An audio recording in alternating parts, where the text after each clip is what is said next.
What the Hitching Post Inn was the center of activity for not only Cheyenne, Wyoming, but actually for the rest of the state of Wyoming. It was a central part in politics, in Cheyenne Frontier Days, and even on a smaller level, people's everyday lives, our Rotary meetings, our Kiwanis meetings, wedding receptions, parties. I mean, anything that was big that was happening in Cheyenne was happening at the Hitching Post Inn. It was built in about 1925, which started actually with the Lincoln Court when Pete Smith decided, after he and his brother had tried homesteading and growing potatoes, well, there's not a lot of potato growing actually in this part of Wyoming. So once the homestead deal for them was over, he decided that this road right here, which is the Lincoln Highway, that there was a lot of people at that point finally starting to travel, and he wanted to start a hotel or a campground basically right here on this very hope to be busy road someday. And so he started with 25 rooms where people could just they had showers and such, and then as time went on it just kept expanding. And his son came over from Russia with his mother about 9 years after this was started, and then a year later she dies. And as Harry, who was the son, grew up, he went to the University of Wyoming and became an engineer and went to work for BLM. Well, then his father dies. So Harry has to decide if he's going to take this motel and make something of it, or if he's going to become an engineer. And so he decided he was going back into the family business. Harry gets married and brings his wife back here, and she becomes Harry was the businessman, the manager, but his wife, Mildred, was the persona. She was the person at the front desk who helped people and such. The politicians started staying here at the Hitching Post and making it their central home in the late 1960s, when Harry decided that he wanted them to stay here versus staying in town at the Plains Hotel. So he got Dell and Harry's son Paul went around to all the legislators throughout the state, even people who were just running for office, and said, hey, we want you to stay at our hotel when you come to Cheyenne. And they offered them at that time a very tiny rate of $5 a night. So, I mean, they couldn't turn it down.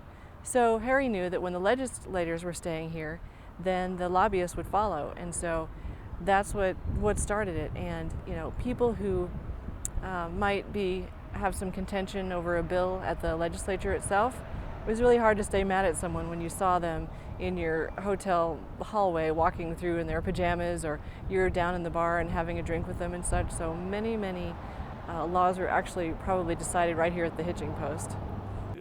One year, Governor Ed Hirschler, who came to the Hitching Post every afternoon at 2 or 3 in the afternoon with his buddies, and at lunchtime we held a table in the dining room from 12 to 12:20 that was called the governor's table. And we didn't seat it because sometimes the governor just showed up and we always had his table for him.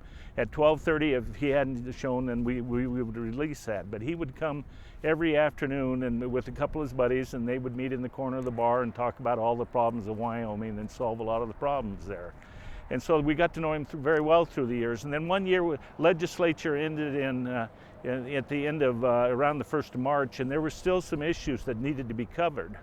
So the debate started that they started talking about in the newspaper that the governor was going to call a special session.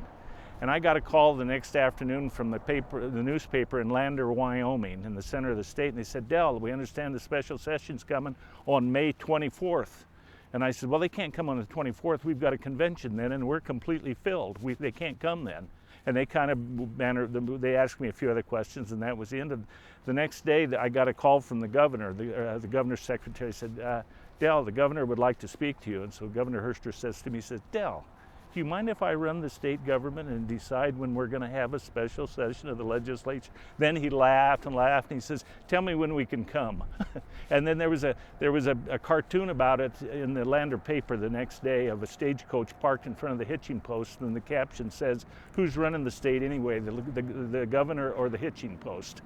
Well, nationally, a lot of people came here not only because of the Smiths, but also because at the time there was the man who was the publisher of the newspaper named Tracy McCracken, who was very, very instrumental in a lot of Democratic politics. He was the one during he gave the final vote that put John F. Kennedy over the edge to be the Democratic candidate for president. And so a lot of politicians came here, so and not just Democrats, but Dwight Eisenhower was here, Ronald Reagan, George Burns, Gracie Allen. I mean, tons of people came here, and this was the central place to be. The Kennedys spent the night. They came in on a train, spent the night, did a fundraising party in the coach room, and left the next morning after a political speech on the back of the train.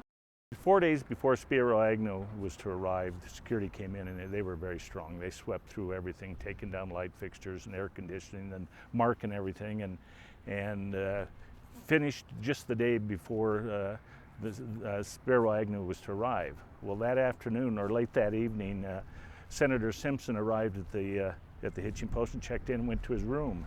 And I got a call about 2 a.m. from Chief of Security for Spiro Agnew saying, "Dell, we've had a breach, and you need to come right out." So I threw on my clothes and I ran, and we went with the master key and the security and went to the front door of the room and knocked on the door. And at 2 a.m., Senator Simpson came all sleepy and said, "Dell, what do you want?" I said, "Geez, you're in the wrong room. I don't know how you got in this room, but I got to move you." He said, "Oh no, it's 2 in the morning. I'll move in the morning." I said, "No, Senator, I'm sorry. Right now, get dressed. You're moving." So we moved him to a room. And through the years, I went to Washington D.C. many times to visit Senator Simpson to lobby. And every time I saw him, he'd start off, "You remember that asshole Spiro Agnew made me move at 2 a.m.?" The fire was on September 14th in 2010. And my phone rang at 7 a.m. from a friend of mine that owns a business down the street. And he called to say, "Dell," he said, "Dell, the Hitching Post is on fire and it's bad." The fire was huge. I mean, it took over the lobby, the restaurant, the kitchen, and to some of the hotel rooms themselves. So they were here. I think the fire started at like 7 in the morning, and it was not put out fully until 7 o'clock the next morning. And they used 4.5 million gallons of water to put it out. But fortunately, no firemen were hurt, no firemen lost their lives. But it was a huge, huge fire here. Well, they tore down all of they just demolished what was left of it, tore it down. And so there's a building right behind me here that they're not in any rooms, nobody stays there, but the current owners, I'm told that's still who they are, they have the back 2 areas of rooms that they're actually renting out to people. There's certainly not a restaurant, it's certainly not a pretty place to be at this point, but it's still, part of it's still up and going. The importance of telling the Hitching Post history is, number one, just part of all of our history here in Cheyenne, our shared history, because again, the hotel and the Smith family played such a huge part in our history, and I think memoirs and people's stories matter so much. I mean, it's one thing to tell the story of a building, I mean it was a building, but somehow in our hearts, because of the Smith family, it was bigger than just a building. The night that we had the book signing for the book, it was so great. There were 300 people there. And I think for especially former employees and people who really had worked here and it played a huge part in their life, to have something to hold in their hands. That's all there is right now of the Hitching Post that we all knew is this book. And so, I mean, I'm very proud to have helped to create that.